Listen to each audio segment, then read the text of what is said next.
بات پہ، اور کوئی بھی یہاں پہنچ کر کے ان کی جو ہے مزاج پرسی کرنے والا نہیں ہے۔ ایم پی کی تنظیمیں کہاں چلی گئی، راجستھان کی تنظیمیں کہاں چلی گئی، کچھ سمجھ میں نہیں آ رہا ہے۔ بڑی بڑی تنظیمیں چلو حکومت اور اس سلسلے میں بات تو کریں گے، لیکن چھوٹی تنظیمیں کم سے کم کھانے پینے کا انتظام تو یہاں کے لوگوں کے لیے کریں جو یہاں پہ قریب میں رہتے ہیں۔ آپ لوگوں کو کرنا چاہیے۔ ظاہر بہرکیف دیر ہوئی، لیکن مولانا محمود مدنی صاحب کا اور جمعیت علماء کا بیان سامنے آیا، اور مولانا نے کیا کہا ہے وہ بھی میں آپ کو سناتا ہوں، تاکہ یہ نہ ہو کہ جو ہے ہم نے پریس ریلیز جاری کیا لیکن کچھ نہ ہو۔ لیکن پریس ریلیز جاری کر کے خط تو لکھا گیا ہے، بہت اچھی بات ہے، لیکن کیا یہ سلسلہ جاری رہے گا؟ اس کو روک تھام کے لیے کون سے ایسے جو ہے باقاعدہ جس پر عمل لایا جائے، وہ کون سے طریقے استعمال کیے جا رہے ہیں، یہ ضرور پوچھنا چاہیے۔ اس لیے کہ کبھی کبھی کسی ایک علاقے میں ہو جاتا تھا، لیکن یہاں تو 6 ریاستوں میں مسلسل ہو رہا ہے۔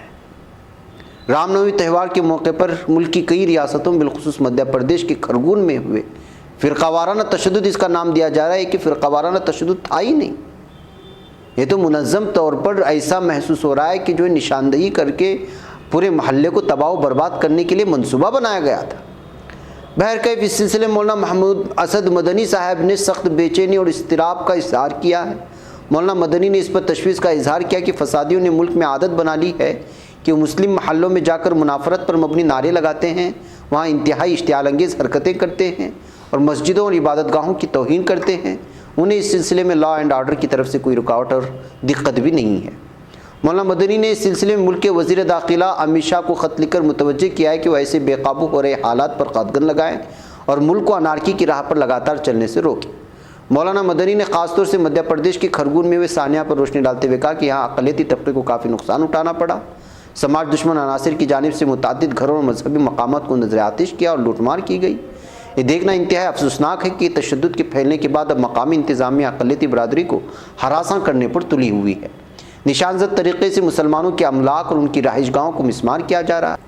مولانا مدنی نے سوال اٹھایا کہ ایسا کس قانون کے تحت کیا جا رہا ہے جبکہ آئین ہند کی بنیادی دفعہ 21 کے تحت ہر ملزم کو منصفانہ ٹرائل، ضمانت، فوجداری، وکیل کی خدمات، مفت قانونی امداد حاصل کرنے کا حق ہے۔ نیز یہ ہندوستان میں عدالتوں کے ذریعے اختیار کردہ عمومی قانونی اصول ہے کہ جب تک کوئی ملزم مجرم ثابت نہ ہو جائے اس کے ساتھ بے قصوروں کی طرح یہ معاملہ کیا جائے گا۔ لیکن اب ایم پی حکومت مکانات گرا کر آئین ہند کی خلاف ورزی کرتے ہوئے فاشزم پر مبنی عمل کو انجام دے رہی ہے اور بڑی بے شرمی سے اس کا دفاع بھی کر رہی ہے۔ مولانا مدنی نے وزیر داخلہ سے شکایت کی ہے کہ جمعیت علماء کی مقامی یونٹ کے ذریعے حاصل کردہ رپورٹ کے مطابق مقامی پولیس کی ٹیم اقلیتی برادری میں خوف کی نفسیات پیدا کر رہی ہے۔ یہ سب دیکھ کر ملک میں ہر طرف اقلیتی برادری میں ناانصافی کا گہرا احساس پایا جاتا ہے۔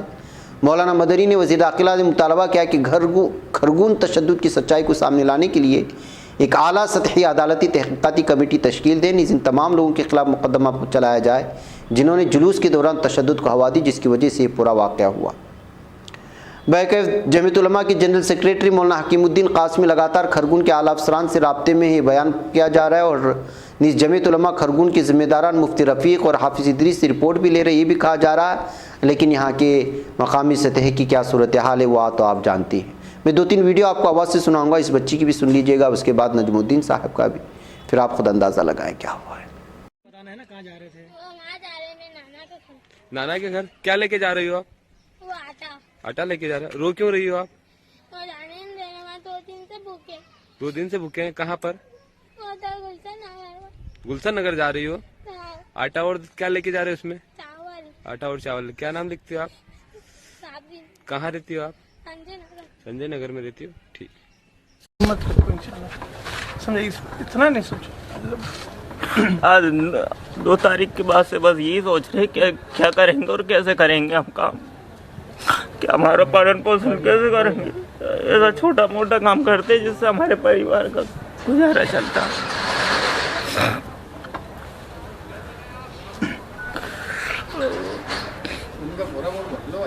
اب خدا ہی راستہ دکھائے گا، جو اب اس کی مرضی ہے۔ ہم لوگ کرتے ہیں، 1 ہفتہ ہمیں دیجیے۔ زیادہ سے زیادہ خیال رکھنا۔ نجم الدین۔ ناظرین آپ لوگوں نے دیکھا کیا کچھ ہوا ہے، آئیے آگے بڑھتے ہیں۔ نیپال میں غیر ملکی ذخائر میں کمی کے درمیان ملک نے غیر ضروری اشیاء کی درآمد پر پابندی لگا دی ہے، لیکن نیپال کے فیصلے سے ہندوستان کی برآمدات